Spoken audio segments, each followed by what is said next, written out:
Brenner Mills, Minnesota Vikings. Just want to win one before I die. Dalton Zahlrecker, Dallas Cowboys. Just trying to earn a little respect. Lane Cooner, the conductor of the Baker train. What is up, everybody? Dalton just left us. It's obviously me hosting. Brenner, you got a spoon? Oh, there's Dalton. He's back. We're going over Minicamp. Minicamp starts today. We're going to be hitting a little bit of everything Minicamp. I got, what to watch for, rules, fines, if you skip, who would be skipping. We got lots of stuff to go over. We're going to make it a nice, easy video today, though. We're going to keep it real simple. How you guys doing? Great, Good. man. Killing it. Ready for some dang football. Same, real football. my guy. Same. So, starting it off, the Patriots and the Seahawks, I believe, started June 9th, which was technically yesterday, recording on June 10th. This will come out on June 11th. So, minicamp is between the 9th and the 11th for most teams. Or no, 10th and the 11th, or 10th and the 12th, sorry, for most teams. 9th and the 11th for two teams, Seahawks and the Patriots. Everybody's going to be non-contact. It's helmets, t-shirt, shorts. There's no pads. There's no hitting. They do have max workloads they can implement. So over a 24-hour period, you can only be working for 10, and you can do that for 3 days.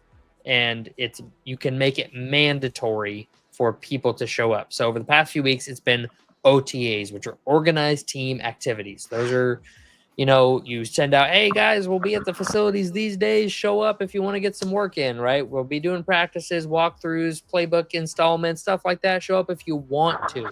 Teams cannot make that mandatory. Now, guys like Mike Vrabel, he went out and he was like, hey, if you want to play for me, you'll be at OTAs. It's not mandatory, but if you want to play, you'll be there. Now he said that in a way of like, if you want to play as in come hang out, but it's meant in a, hey, if you don't want to get your ass cut, show the fuck up. If you want to start, yeah. Yeah. So, which for a third string bubble guy is a huge thing. Like, oh, I should probably be there then. And it's really big if you have your stars show up. So, for example, a Justin Jefferson, right? He usually doesn't go to OTAs. He showed up this year, and that's a big step for him, showing some more leadership and some accountability for the team. Because if Justin Jefferson is showing up for non-mandatory things, what excuse do you have to not show up for non-mandatory things? So it's a big thing when you get your stars there. But minicamp is different. Minicamp is you are required to be here. You are required to go through practice. It's finable. And if you miss one day, it's about 17 grand. You get fined about 17 grand.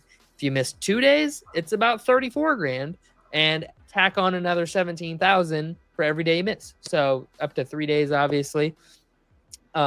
Which, it to some guys is meh, and to some guys is holy shit. That's like half my salary.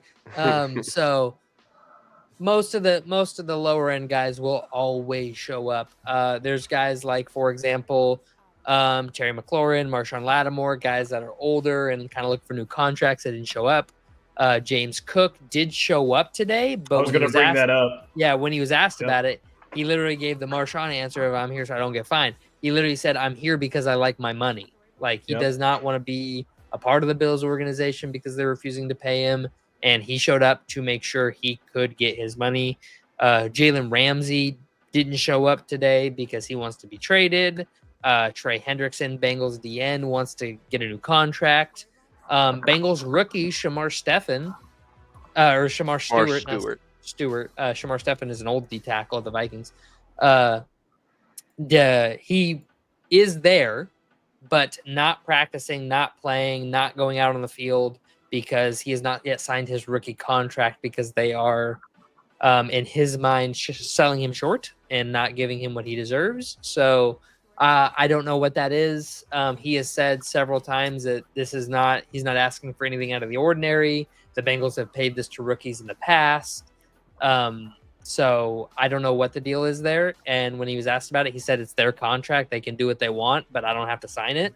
So I don't know. He said when he was speaking, he's like, I want to play. I think it's important to be out there with the guys during this time of year. I think it's really important, and I would like to be out there, but the Bengals don't want me out there bad enough. So he's just kind of waiting it out. You guys got anything on holdouts, anything like that? That's just a slippery slope, like as a rookie, Yeah, well, already that's starting out like that. you should. I mean, like I'm not a player, so I don't really know how it feels, but like personally, I think you should feel grateful to be in the NFL. You know what I mean? yeah. So like And holding out for your rookie contract is kind of wild. I listened to the interview, and he made it sound like he does not want to hold out. He's like, I don't want this. This isn't what I want. I think it's important to be out there. I need to be out there. And that he actually said, the Bengals, y'all just want to win an argument here. Like, there's no, like, this isn't a big deal. Y'all are just trying to win an argument, basically. And I'm not down for that. Yeah. I don't know the details of the contract. I'm trying to look it up. So let's see. So 4-year, $18.9 million total with a base of 840,000 is what it looks like. He said amid contract standoffs, he quote said, I'm 100% in the right. I don't know what that technically means by that. I don't know. I lied. He has signed the contract to be a part of the team, but he's not accepted the contract. So I don't know what the difference is there. That's really weird. That's via USA Today. I don't know what that means. So he's a part of the team. He's on the roster. He's, I don't know. It's not a good look. It's just not a good look. I don't necessarily know that he's a bad guy for it, because who's to say the Bengals aren't trying to underpay him by $4 million and pull the, well, if you're a Jamar Chase and you prove you're worth it, we'll happily pay you, but you need to prove it first, and we're going to underpay you until you do, which if, like, I don't care. So let's say you're an intern, right? And you're the best intern there is, and you go out and then a company goes, yeah, you were a really good intern, but until you prove you're really good at, actually doing the job the way we want it done, we're going to underpay you heavily. Like, I'd be like, no, I'm going to get my market value. Like, if we're looking at top pass rushers, as the minicamp kicks off, so Myles Garrett, Daniil Hunter, Max Crosby, they're all paid. Yep. TJ Watt still waiting. Micah Parsons, TJ Watt's another holdout. Trey Hendrickson still waiting. Aiden Hutchinson, he's still waiting for a contract. But TJ Watt, Trey Hendrickson are both not at minicamps. Micah is there. He hasn't really let it be known whether or not he will participate. He didn't participate today. So that's can I say something about that? Sure. So I think that is a sign that he is participating, that he has accepted that he's not getting a new contract. Because if he thought he would get a new contract, he would hold out until he did get a new contract. I think this shows he has accepted, like, I'm not getting a contract from Dallas. I'm going to go out. I'm going to play as hard as I can. I'm going to be the best player I can be and show that, put it on film that I don't care if I get paid. I'm going to be who I am. You're going to try to show other teams that you're worth $45 million a year. Exactly. I don't think that he's accepted that he's not getting a contract. I don't think that is his 100% mindset. think. I think he is just a football guy. He is a lion. He is just looking to play the game, and that's 100% true. That is 100% true. And I don't think that he's like, oh, Jerry's not gonna pay me. I don't think he's thinking that at all. I think 100%. His agent has told him that, hey, we're in a contract year. Go play your ass off, because Dallas isn't going to pay you. There's no point in holding out because they're not going to give us a contract. So go play your ass off and show everybody else that you can play, and let's go get $45 million next year. I mean, that based on NFL history, that appears to be what's going on. Otherwise, if there was any chance that Dallas would pay him, he would be holding out as to not get injured, because he knows we're going to get a contract done. Contract's going to get done. I'm going to play in Dallas. I'm not going to get injured before then. They know what I can do. I'm in the building with them every day. I don't need to prove it to them. So I'm going to get a contract. I'm going to hold out. I'm not going to get myself hurt, and I'm going to play for Dallas this year. Otherwise, why would you go out there and show? I don't think he's a holdout guy. Micah is not the type of everybody's person a holdout guy when it comes to $45 million. No way. Everybody. No way. No, Micah's he's a humble, egoless guy, dude. He doesn't care. Like, he doesn't care about that kind of stuff. He just, like, obviously he cares about getting a bag, but I just don't think he's a holdout type of player. Yeah, I don't think he's just well, I'm just, I also don't think Dallas has the money to pay him, so I think they've already discussed this, and I think contract talks. Oh, they have the money to pay him. Is it smart to pay him? Is the question. No, they don't have the money. So they do. What they very much do. Okay, they have the money to pay him. Yeah. They do not have They do not have the cap space available to field a team and pay him. Is what I meant by that. Like I said, is it smart? No, probably not. I feel like we got some other teams that we can tackle a little bit. Yeah, for minicamp. So, I also had some position battles to look out for. Yep. One that I'm seeing is getting a lot of hype right now is Jackson Dart in New York. I've seen struggles out of Jackson Dart. You're seeing struggles? I've seen a lot of people talk about how he's struggling, which I expected because of the offense that he comes from in Ole Miss. It's a very simple offense. It's like a two-read thing. It's either throw the slant or throw the go ball. That's what you're doing. And so I expect his head to swim a little bit. See, I'm seeing reports that Jackson Dart's looking a little sharp, and I'm also seeing reports that Shedeur Sanders is surprising some people so far with his passes. That didn't surprise me. That doesn't surprise me, but I'm just saying that I'm seeing. Shedeur is so crisp and clean that when he's not wearing pads, like he's gonna impress. His decision making and short throw ability is insanely good. He's very accurate quarterback. He's very crisp quarterback. He's got very good fundamentals. He just lacks overall arm strength to move the ball down the field. That's his biggest issue, and you can't teach arm strength. So when it comes to in-game action, that's a different story. I've also seen the Seahawks rookie DB Nick Emanuari integrating into that defense, kind of the hybrid linebacker safety role, maybe even some slot cornerback out there. Seeing a little bit of that. I don't know if you've seen any of that talk. I did not. They're talking about Luke McCaffrey potentially maybe a little bit bigger role in the offense in Washington, which I had not seen prior to today. And they were saying that he was getting some reps with the ones. That'd be kind of crazy. With Terry not there, I think that's all that is. But who knows? I do want to talk about how do I even word this? This is kind of a weird thing. I guess expectations from minicamp would be the best way to word this. A lot of times the negatives that come out of training camp. So, for example, a Jackson Dart negative, right? His head looks like he's swimming. He's not really getting the offense down. You don't know what the coaches are asking of these players. The coaches could be saying, hey, go out there and force tight window throws. If you throw interceptions, so be it. We want to see what you can do now before we get to training camp, before we get to preseason, before we get to training camp, or before the regular season. So we know, can you make that tight window throw? Should you be making those tight window throws? And we want you to know what you can do, right? So let's say somebody goes out there and throws 3 straight interceptions, right? Bo Nix goes out and forces 3 passes into a tight window, throws 3 picks. It may have been, I don't think I can make those, but let's see if I can. Yeah. And the coaches are like, okay, we know we can't do that, so let's game plan around that. Let's do this. Let's run this instead of this because this doesn't work in this time, in this distance, and this goal line scenario, whatever. So a lot of the mistakes people see could be orchestrated mistakes, purposeful mistakes of like, this probably can't happen, but we need to know if it can. So just everybody keep a little bit of a level head. There's no pads. There's no hitting.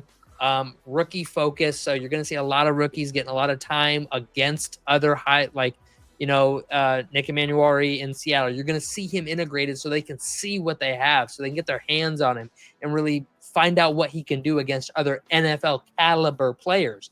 They want to see that. They They saw the film, what you did against the young guys and the college guys. They want to see how you interact and what you do against their guys on their team that are actually NFL players, that have experience playing in NFL games. So right now, I think it's good to keep a level head and not overreact to anything. You're going to see teams posting their quarterback one, throwing a deep bomb to their wide receiver one, and oh my God, look at this connection! Everybody saying this connection's going to be just letting it rip. Well, that's the thing is that you just said Shador. I was about to bring up. There's a quarterback tracker that I'm seeing right now showing the passes from today from the Cleveland quarterbacks, and I was gonna see if y'all wanted me to go over it with you guys real quick. Sure. You want to share it on screen? Sure. Let me see if I can pull it up. Sorry. I was trying to stop share screen on me. It is on Twitter. That's fine. So yeah, let me present that to you. That it was just posted like an hour ago. There you go. Can you see that?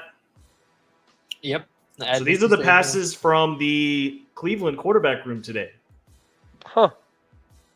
None from Flacco. None from Flacco. Yeah. Is that the reason I was going to ask that? Is that worrisome, or is it just way too soon? This is exactly what I was talking about. Is people will go, "Oh my God!" But you got to bring it up. Flacco didn't get any you reps. Got to bring it up. Oh, dude, no way. Flacco. Just from looking at Deshaun Watson's not playing 2025. Deshaun Watson's fucking toast, dude. He's not. But what I'm getting at is that if you look at these numbers, obviously Sanders' numbers look a lot better than what you see from Pickett and Gabriel.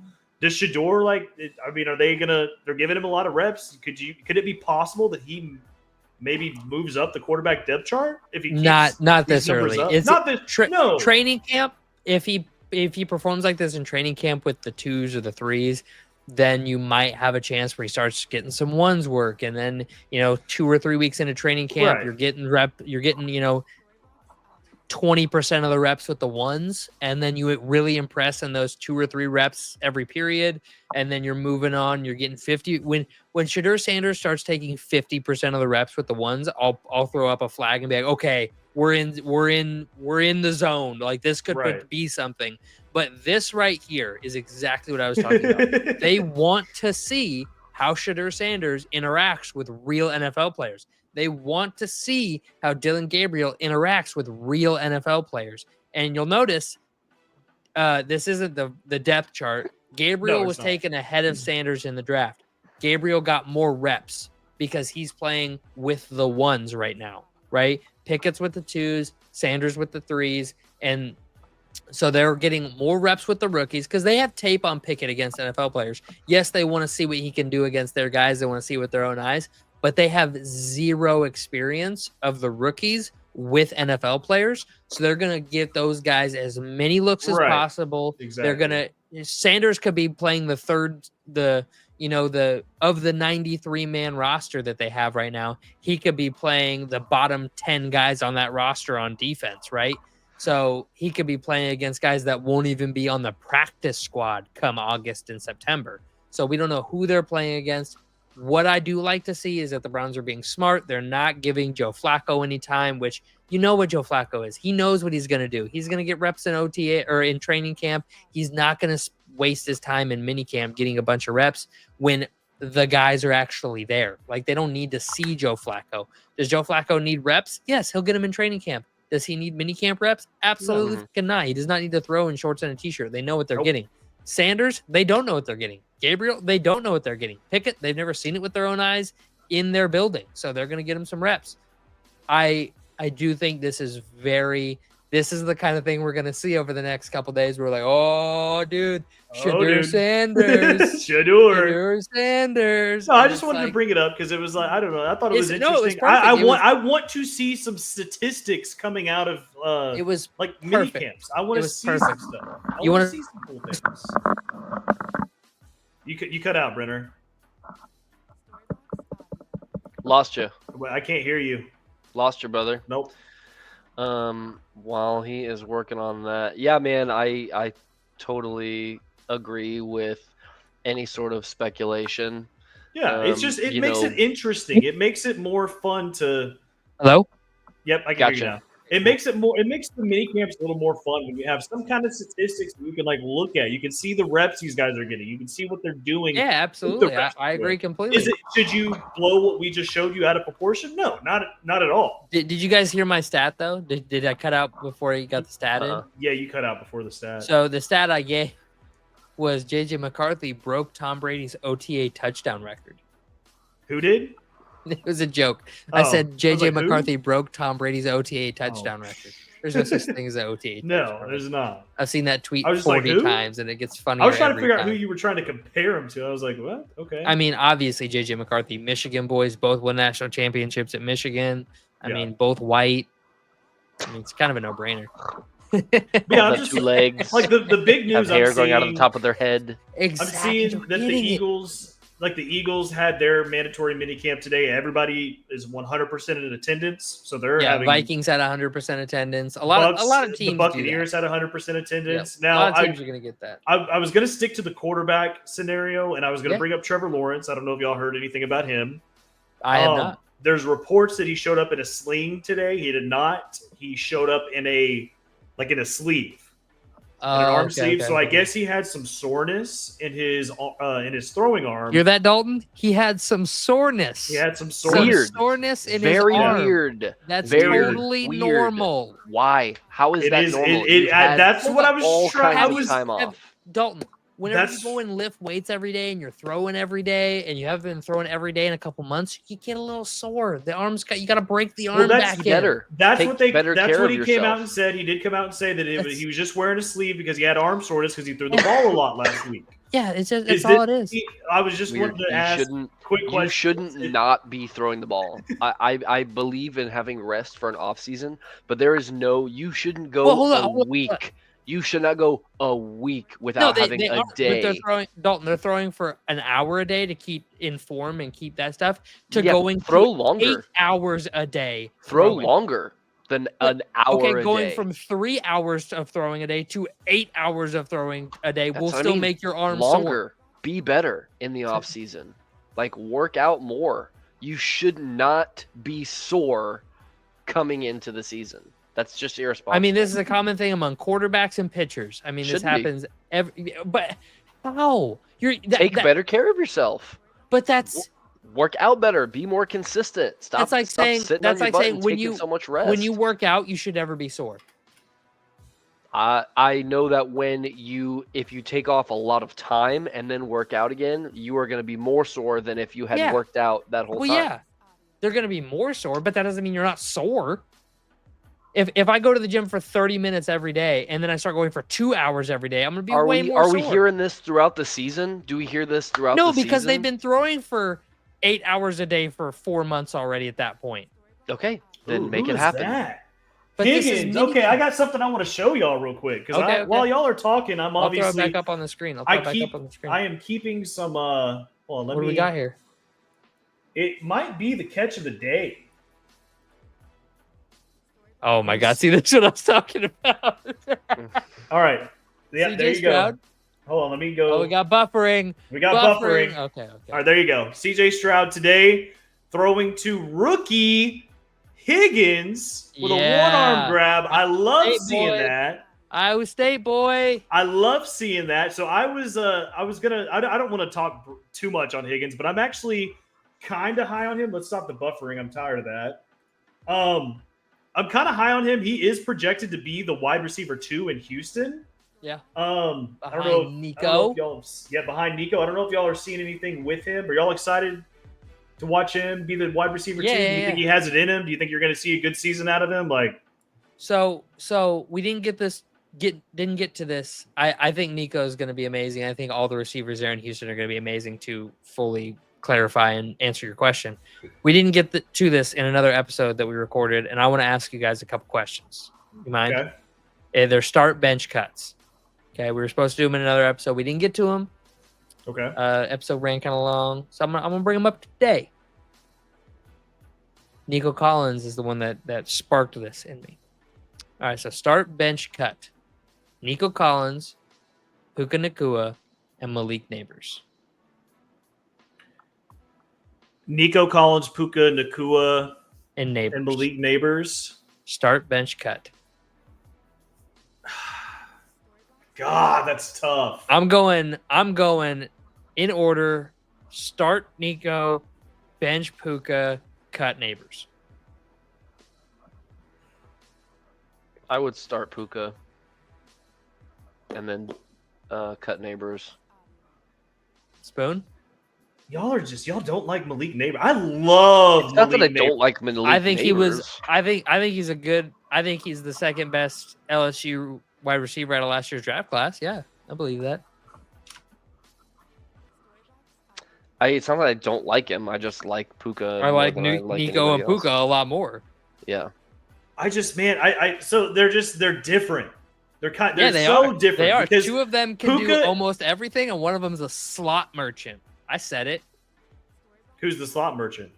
Malik Neighbors. No, he's not. He's literally he's a go up and grab that ball type of receiver, and I love that. What's He's start Michael bench cut? Thomas What are you 2.0. doing? Slant Brett? boy. What are you So doing, I'm Spoon? leaning towards. Slant boy 2.0. See, that's what I think Puka is. I think Puka is just a great route runner. I think that's what he does, and that's perfect. That's fine. But I think Malik Neighbors is completely different. You know who else was just a great route runner? Who? Jerry Rice. That's fair. That's That's fair. the perfect My archetype for a point wide is they're receiver. different. They are different. Puka I agree. is a and that great one of them route is runner. better. Malik Neighbors All right, is but all a right, great come on, possession hurry up! receiver. I got a couple more. Come on, give us your list. I got a couple more. I want to go Puka. This was the Start easy one. Puka. Come on. It wasn't the easy one. Start Puka. Bench Neighbors. Cut Wow, Nico. That's what I'm Wow. leaning towards. That's Damn. crazy. All right. Yep. Terry McLaurin, Garrett Wilson, Calvin Ridley. I'm going start Terry, bench Calvin, cut Garrett. I'm benching Garrett, cutting Calvin, starting Terry. Damn, we're gonna have some. Y'all are not gonna disagree with me on this one either, or agree with me. Let's go. Let's hear So it. I am gonna start Garrett. I'm going to bench Ridley, and I'm You're going gonna to cut Scary Terry? Yes. Oh Wow. my God, that's crazy. I think Calvin Ridley. Do y'all know that he literally put up like almost 1,000 yards yeah, last year? he's really good. Almost. Yeah, he's really good. Have you ever Almost seen 1,000. the With quarterbacks Will Levis? With Will Levis, that's Have crazy. you ever seen Terry's quarterbacks before he got Jaden Daniels? He's been putting up Yeah. 1,000 yards a season with absolute bums since day one. Well, Same he also hell, had baby. a quarterback 2 years ago that was just all they would do. He would throw the ball up to him all the time. Yeah, because he's that good. Yeah, He's open. That's why he would throw it. All right. but I think he's better than Next Will up, Levis. I think next Will up, I got Levis is running backs. Go ahead. Bijan, Derrick Henry, Josh Jacobs. I'm starting Bijan, benching Jacobs, cutting Henry. Henry's older, that's why. Yep. I agree with that. Going into this season, I would switch Josh Jacobs and Henry. That's it. You would But cut yeah, Jacobs? Yeah. Okay. But Bijan I'm not is, mad about it. It's a hot take. yeah, of mine. but Bijan is definitely the number one. All right. Got two more. Jordan Love, Trevor Lawrence, Drake May. Going into this season. I am starting T-Law, benching May, cutting Love. I'm starting May, benching Love, cutting T-Law. We're all gonna be different. I'm starting May. I'm benching T-Law, and I am cutting Love. Drake May? Oh, you're cutting Love. I'm starting Okay. Drake May. Oh, okay, starting Drake May. Okay. I really like Drake May. I think we're gonna see him just pop Yeah. off this year. All right, last one. This one I wanted to see what you guys said. I know this is obviously gonna be an easy one for me, but I was curious on your take. JJ, Justin Jefferson, AJ Brown, CD Lamb. I'm going. I think it's easy. I mean, going it's super easy. Start AJ, bench CD, cut Brown. Exactly. That's Yeah. that's where I would go. Okay. Yeah. I was curious if you guys would be like, I don't want to be a homer, so I'm going to do this. But No, I think I huge obviously know that JJ and Jamar Chase are the two best wide receivers in the NFL. I It's mean, simple. I think JJ's better. Yeah. But Do I think CeeDee's the third best receiver in the NFL? Absolutely. I think CeeDee is very much in that top 5. I think A.J. Brown's 5th. So that was super easy for me. Yeah, I think CeeDee's definitely top 3. I think CeeDee's top 3. I think both him and AJ. I wouldn't be mad if somebody was like, I like AJ Brown more than I like CeeDee Lamb. I wouldn't be mad at them. I just You mean Amon-Ra St. Brown? What? You mean Amon-Ra St. Brown, or are you talking about AJ Brown from the Eagles? You're talking about AJ Brown. Yeah, from the Eagles. Yeah, I think if somebody says Amon-Ra St. Brown is top 3 in the NFL, I'll smack. That's what I was like. Taste out their mouth. Honestly, it's been a minute since I've looked at my wide receiver rankings, but I have JJ, Jamar Chase 2, CeeDee Lamb 3. I forgot who I had at 4, but I know I had AJ Brown at 5. So I had AJ Brown at 4. At 4, he might be. I mean, he might have been 4, honestly, but He was my 4. I got to go back because I feel like there's a good receiver that I'm just forgetting. But go ahead. I mean, there's lots of good receivers. I know there's a lot of good receivers. I wouldn't put Amon-Ra St. Brown up there. I mean, that's crazy. A lot of people would. A lot of people do. He's very good. I'd have him top 5. I think he's good. I think he's also got to play with Ben Johnson in that offense and has not really produced. Okay, here's the deal. Here's the deal, Brenner. Not everybody is benefiting from Ben Johnson. Ben Johnson is not making the O-line better and making the receivers and the running back, and that's not all from him. That's not all from him. At a certain point, I know what it is. These players are responsible for their stats, running and the for scheme. how they play. They're responsible for running the scheme. Okay. Against the Amon-Ra defense, St. Brown, they make it happen. So Amon-Ra St. Brown, Brown, like 1,600 yards last year. So I want to hurry up and say before it goes too far down the road. Go for it. I had Tyreek at my 4. That's what it was. Tyreek is not top 5 in my opinion. Yeah, I would put AJ at 4. While we're talking about rankings, though, I am curious: is Brian Thomas Jr. a top 10 wide receiver in the NFL? Yes. Okay. Dalton? I think so. Okay. No, that's cool. I mean, I think BTJ is amazing. I think he's better than Neighbors. I think he's better than Neighbors. Personally. I would take BTJ over Neighbors as well, but I would take Neighbors over McLaurin. Rookie season, 1,200 yards, 7 touchdowns. No. Now McLaurin did have more touchdowns, but not more yards.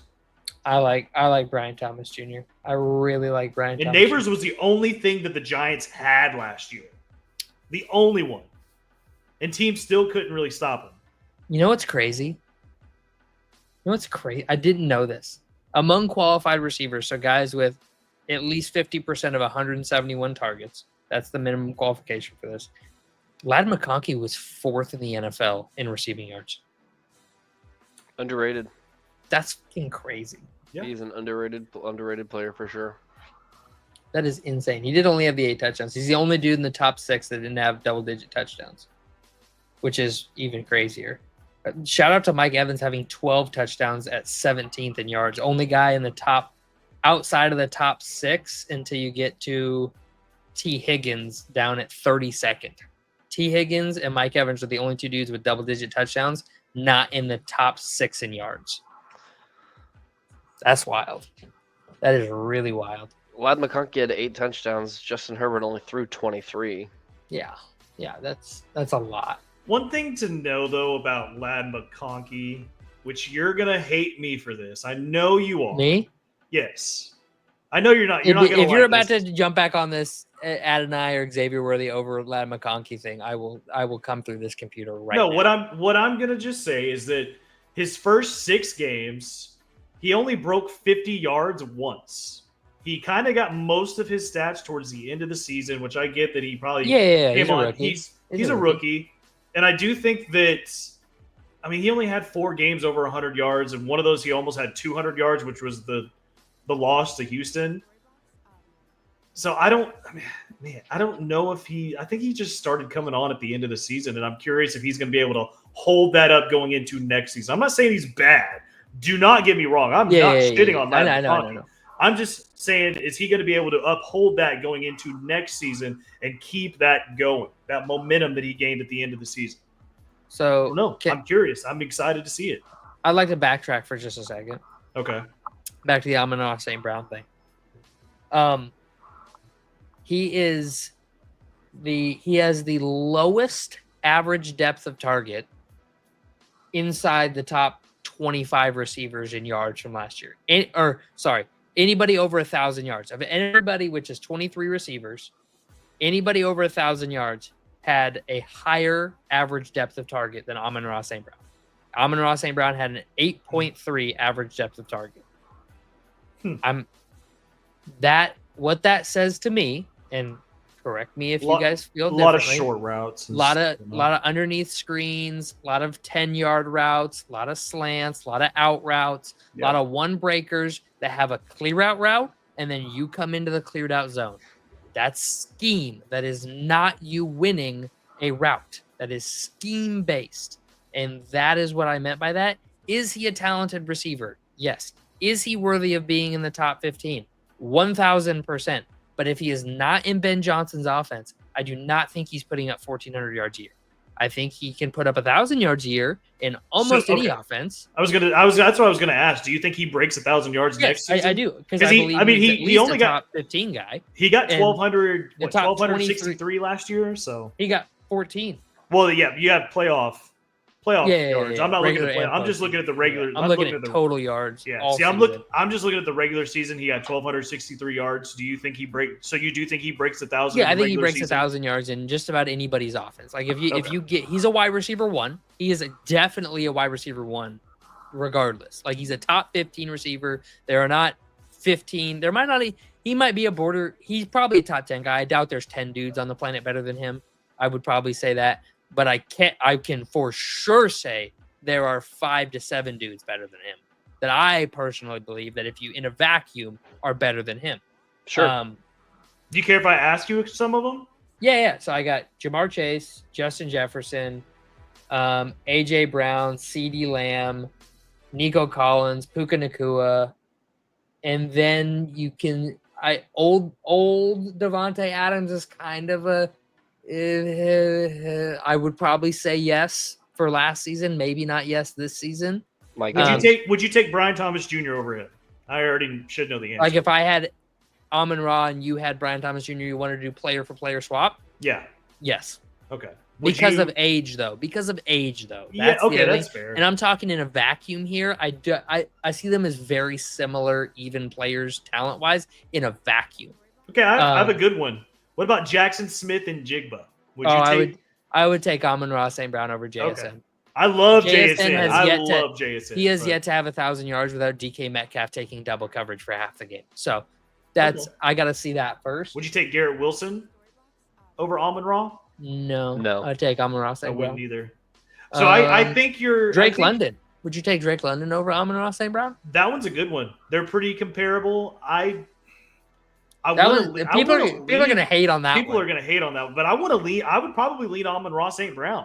DJ Moore. Would you take DJ Moore over Amon-Ra St. Brown? No, I wouldn't. I would take Amon-Ra. So basically, what I'm getting at is that you're calling Amon-Ra St. Brown a top 15 receiver, but based on all the, I'm going to change it. I'm going to say he's for a sure top 10. Yeah, that's what I was trying to get you to change. He's definitely a top 10. I'm going to for sure say he's top 10. He is 1,000% not top 5 for me. He's not top 5. I cannot put him in the top 5. You would take Nico Collins over him, I'm guessing, right? I would take Nico and Puka over him, both. Okay. So that's probably around your 7-8 mark. You'd probably Puka, take AJ Brown, CeeDee Lamb, Jamar, and Justin Jefferson. I would take those 6 over Amon-Ra St. Brown in a vacuum. So if I'm running any offense, I'm taking those 6 guys before I take Amon-Ra. And I just want to point out, you guys don't have to say anything, but I want to backtrack just to what I said earlier. Yeah, for sure. Calvin Ridley did break 1,000 yards last year with Will. Yeah, he did. So he did. I just want to point that out. I said that he was just short. He actually did break it by 17 yards. Yep. So I think he's about to have another 1,000-yard season with Cam Ward. All right. So anything else before we go? We got off track of minicamp. We got onto Star Bench Card. We got into receivers. That's fine. I love talking receivers. I can talk receivers all day. It's what we do. I can talk receivers all day. I love talking wide receivers. We'll do a receiver episode. We'll do a receiver episode next week. All right. Anything else? Nope. Once, twice, 3 times. Peace. Thank you. Like, subscribe. We'll see y'all next time.